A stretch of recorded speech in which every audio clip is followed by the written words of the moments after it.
I dug 2 graves the winter before last. My wife, Luda. My son, Ezra, 6 years old. When the snow covered their headstones, I swore I would never pick up that shovel again. But that night, when the blizzard screamed across Red Mesa like a wounded animal, I saw a woman collapse 100 yards from my cabin, and I knew, if I stood still, come morning, I would break my oath. The wind cut through everything, through wool, through leather, through whatever was left of my soul.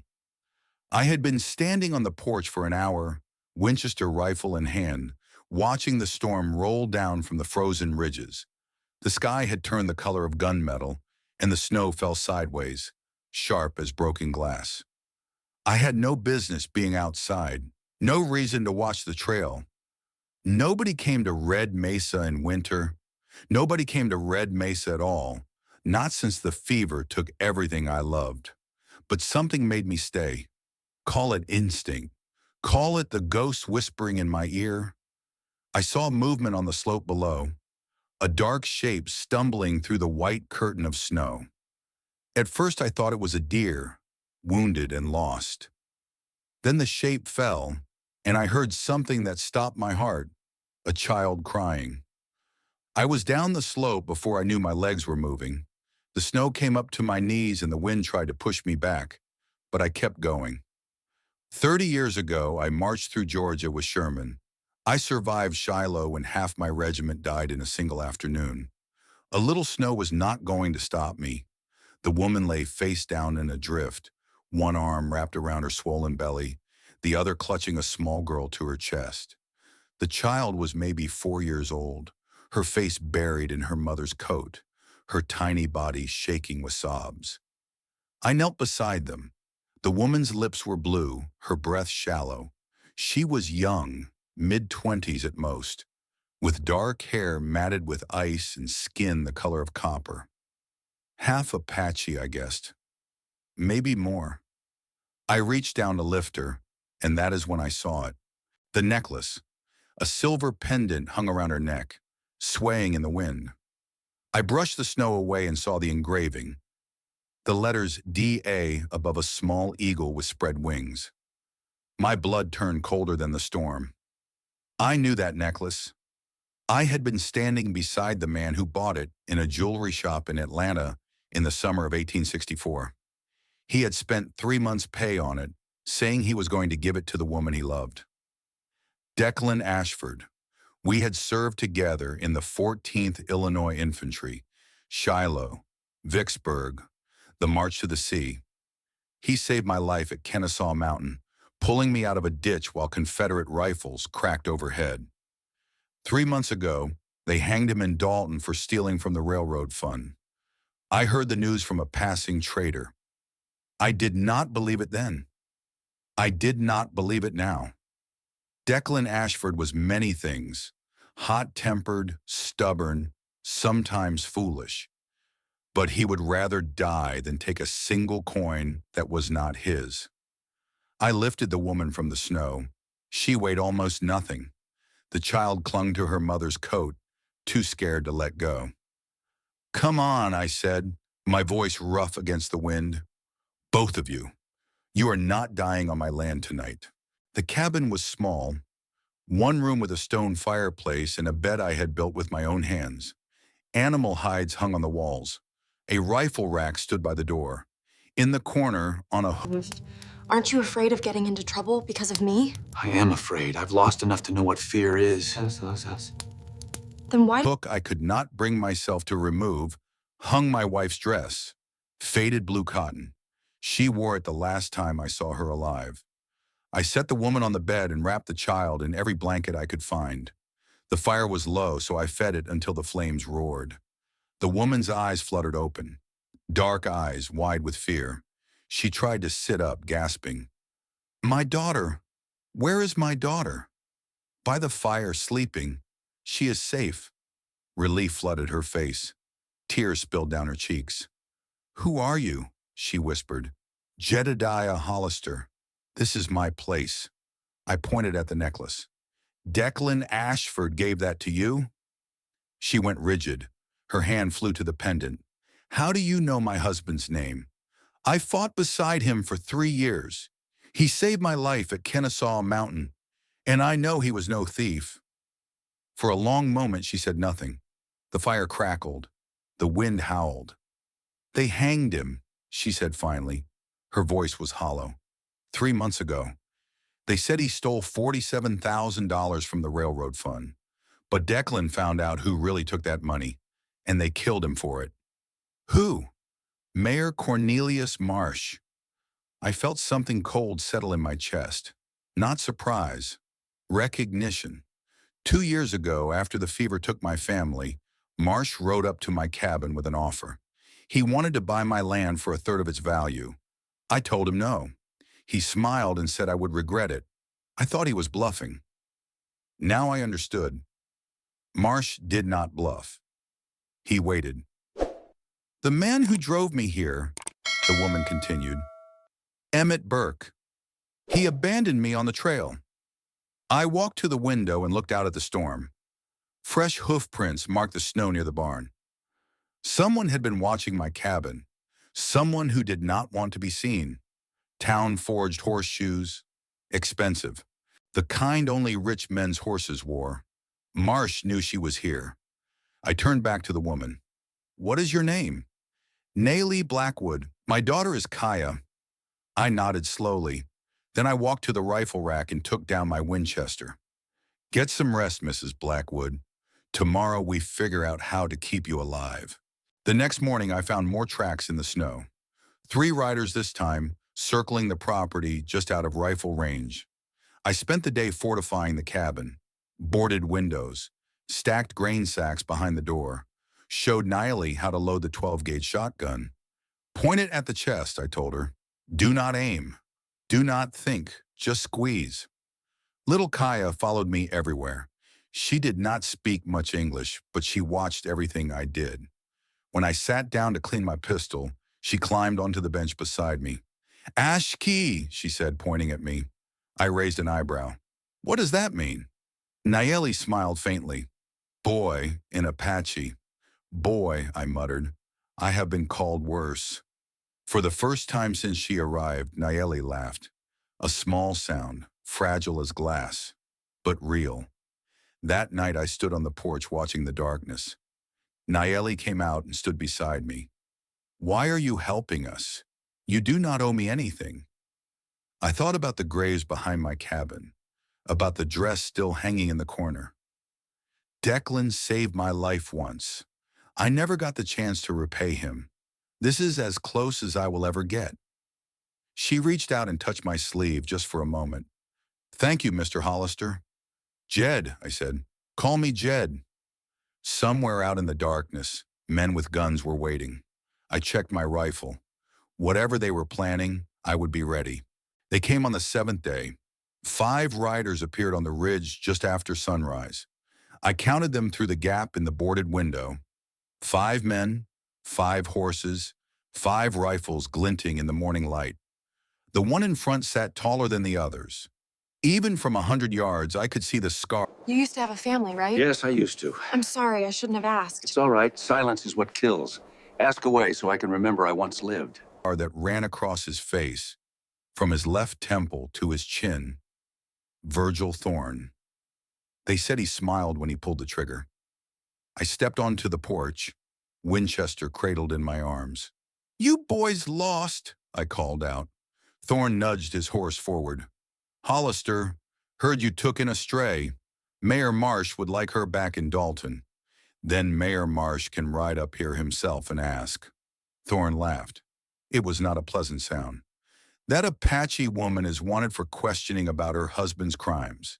Hand her over, and we ride away peaceful. Her husband was innocent. We both know that.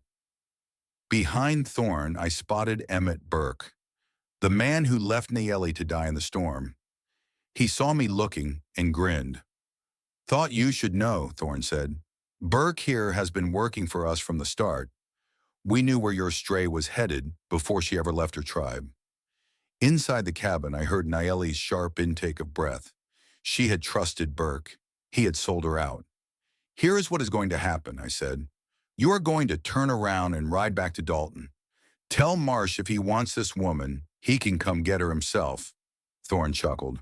And if we do not? I raised the Winchester and fired. The bullet punched through the crown of Thorne's hat, missing his skull by 2 inches. Thorne's horse reared. 2 of his men nearly fell off their saddles. The next one does not miss, I said. For a long moment, nobody moved. Smoke drifted from my rifle barrel. Then Thorne reached up and touched the hole in his hat. His smile was gone. You just signed your death warrant, Hollister. Maybe, but not today. He turned his horse and rode. His men followed. The last to leave was Burke, who looked back with hatred in his eyes. Naley stood in the doorway, shotgun clutched in her hands. They will come back, she said. Yes, with more men. Then we will be ready. 3 nights later, the cabin caught fire. The chimney had clogged with ice. Smoke backed up until flames found the wall.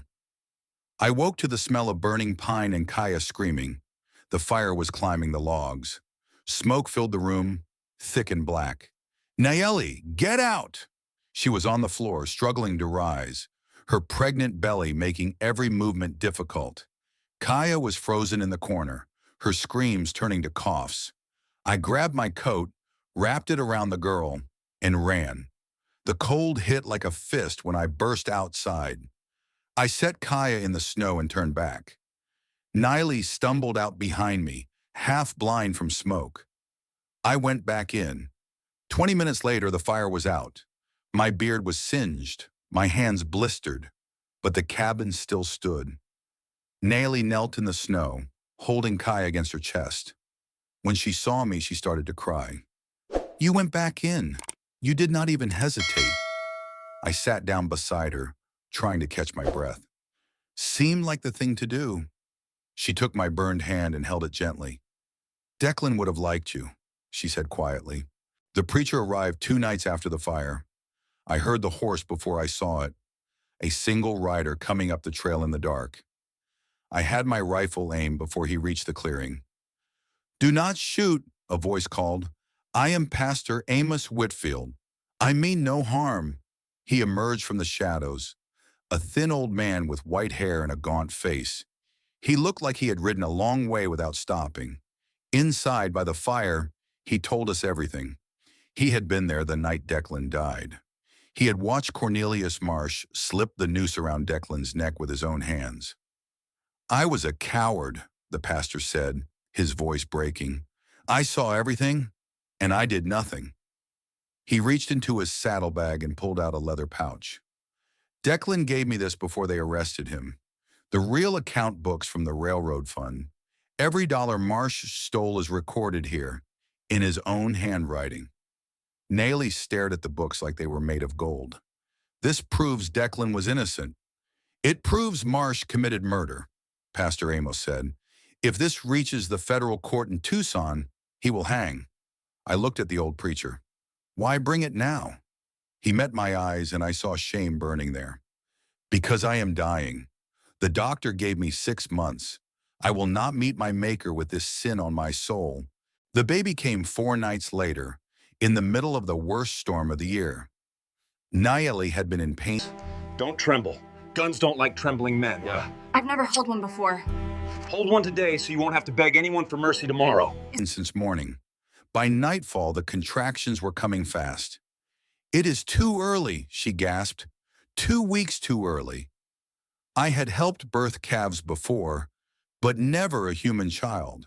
My hands were shaking as I boiled water and tore clean cloths.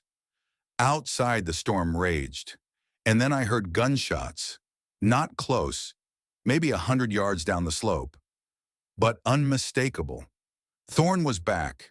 Pastor Amos grabbed the shotgun and headed for the door. They will not take us without a fight. He stepped into the blizzard.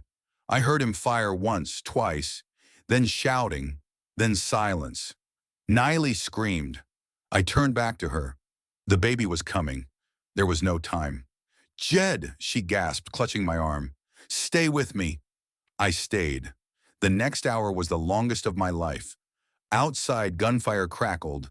Inside, Nayeli pushed until she had no strength left. And then a cry, high and sharp and strong, a newborn entering the world. I held the baby in my trembling hands. A boy. Nayeli was laughing and crying at the same time. Colton, she whispered. His name is Colton Hollister. Before I could answer, the door burst open. Pastor Amos stumbled in, blood on his sleeve. They have pulled back, but Thorne says we have until dawn. After that, they burn everything. I looked at the baby in Nayeli's arms, at Kaya clutching her wooden horse, at the old preacher bleeding from a wound he pretended did not hurt. I picked up my Winchester and walked to the window. Through the gap, I could see distant campfires flickering on the ridge. Tomorrow, one way or another, this would end. I left the cabin before first light. The storm had died, leaving the world white and silent. I strapped on my gun belt, Colt Single Action Army, 6 rounds. I loaded the Winchester with 15 fresh cartridges and slipped 50 more into my coat. On the table, I left a note. If I do not return, the land belongs to Nayeli Blackwood and her children. Papers are in the box under the floor. Thorne's camp was a mile down the valley. 8 men, 8 horses, 8 rifles. Bad odds for a frontal assault. But I was not planning one. I circled wide, using the ridgeline for cover. By sunrise, I was in position. The camp stirred below. Men crawled out of bedrolls, stomping feet against the cold. Someone put coffee on the fire. I waited for the wind to shift. When it did, I struck a match. The dry grass caught instantly. Fire raced toward the camp. Men scrambled, grabbing guns, shouting orders. Horses screamed. 3 men ran west toward the narrow canyon where the fire could not follow. Straight toward me. I dropped the first one at 150 yards. Clean shot through the shoulder. The second froze. My next bullet caught him in the leg. The third, a rat-faced gunslinger named Pike, dove behind a boulder and started shooting blind. 3 minutes later, Pike made a run for it. I put a round through his hat. He hit the dirt and did not move. Next one goes through your skull, I called. Drop the gun. He dropped it. I tied Pike to a tree and made him talk. Marsh is coming, he gasped. 15 more men from Dalton. Should be here by noon. Why does he want her so bad? The books, the preacher's books. If they reach federal court, Marsh hangs. 15 men. That was a small army. I headed back to the cabin. From the ridge above my property, I watched them coming. A column of riders winding through the valley like a black snake. 15, maybe more. At their head, on a horse as black as his soul, rode Cornelius Marsh. I had seen him before. Town meetings, the general store.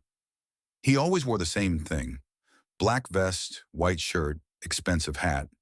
He looked like a banker. You came back in the fire. Because I know what it feels like to lose a child. I have nothing to repay you with. Don't repay me. Just live. But his eyes told the truth. Cold, flat, empty. I reached the cabin ahead of them. Pastor Amos met me at the door. How many? 15. He nodded slowly. Then we make them pay for every inch. Inside, Nayeli was on her feet, pale but steady.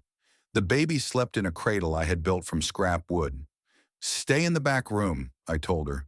Keep the children down, no matter what you hear. She grabbed my arm. Jed, this is what I do. Let me finish it. She held my gaze. Then she nodded and gathered the children.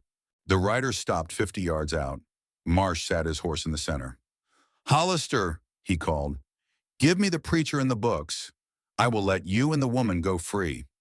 Your word, I said. The same word you gave Declan Ashford before you hanged him?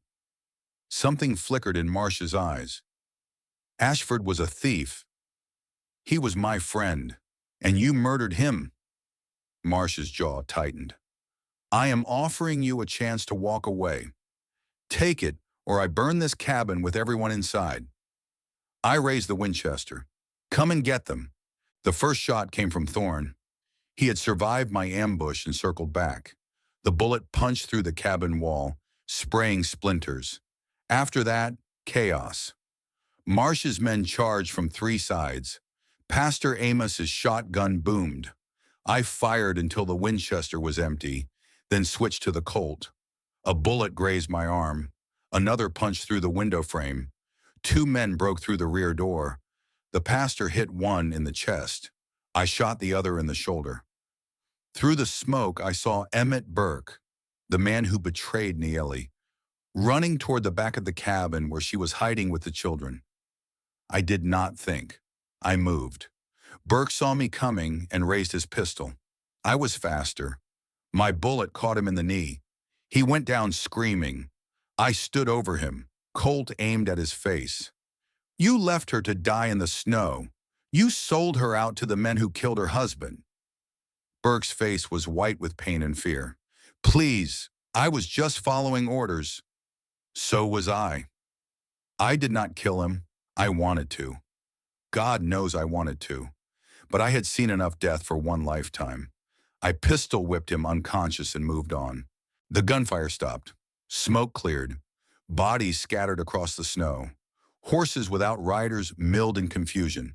And there, standing in my yard, was Cornelius Marsh, pistol in hand, aimed at the cabin door. It is over, Hollister. Come out and face me. I looked at my Colt. Empty. I looked at my Winchester. Empty. I looked at the knife in my boot. I walked out onto the porch. Marsh smiled. You should have taken my offer 2 years ago. You killed an innocent man. You framed him for your crimes. You sent men to murder his pregnant wife. Marsh shrugged. Business. It was personal to me. The knife left my hand before Marsh could blink. It buried itself to the hilt in his right forearm. He screamed. The pistol fell. I was on him in 3 strides, driving my fist into his face. I picked up his gun and pressed it against his forehead. Do it, he hissed. You are a killer, just like me. Behind me, I heard a baby crying. Colton, awake and hungry, I lowered the gun. No, you are going to hang in Dalton, in front of everyone you cheated. You are going to die knowing your name means nothing. Deputy Hank Carrick limped forward. He had turned on Marsh's men during the fight. I will take him. Federal Marshal will want those books. I handed him the pistol. Make sure he gets there. Hollister Hollow. 3 months later, Cornelius Marsh stood on the gallows in Dalton. The whole town came out. The rope snapped. Marsh dropped. It was over. I stood at the back of the crowd, Niele beside me, Kaya holding my hand. We did not cheer. We just watched. Then we went home. 1 year later, the new cabin was finished. Bigger, stronger. A wide porch looking out over the valley. Above the door hung a sign I had carved myself. Hollister Hollow beneath the letters, 2 eagles with wings spread wide. Kaya was 6 now, riding her own horse across the meadow. Colton toddled after me into the barn, clutching a wooden horse I had made for him. One evening, Niele found me on the porch, watching the sunset. Around her neck, she wore 2 pendants now, Declan's eagle and a new one with my initials. He would be proud of you, she said quietly. Declan, for what you did. I only did what he would have done for me. She took my hand. Behind us, Kaya's laughter drifted on the wind. Colton was crying, probably hungry again. Life, going on. I looked out at the land that had taken so much from me and given back more than I expected. I used to think my story ended when I lost them, I said. I was wrong. Niele smiled. Then let us write the next chapter. We walked back inside together, the setting sun at our backs. I had lost everything once. I found it again, and I would spend whatever years I had left protecting it. But peace in Red Mesa would not last. That autumn, the railroad surveyors came with their maps and documents, claiming Hollister Hollow stood directly in the path of the new transcontinental line. They were not planning to ask permission. But that is a story for another time. The story of the rancher's reckoning leaves a very clear lesson. Sometimes what saves a person from darkness is not victory or revenge, but the choice to stand up and protect life when one is exhausted. The protagonist has lost his wife and child, his heart frozen in the winter of Red Mesa, but the moment he sees the pregnant woman collapse in the blizzard, he understands that if he turns his back, he will die once more in his own conscience. Kindness here is not weakness, but a form of courage, the courage to open the door, to share the fire, to put the safety of others above his own pain. The female protagonist also shows that the strength of a mother lies not in her fearlessness, but in her ability to keep going despite fear, to learn to handle a gun to protect her child, and to maintain her belief in the truth despite betrayal and persecution. The story also reminds us that justice can be distorted by power, but the truth doesn't disappear as long as there are people who dare to bring it to light.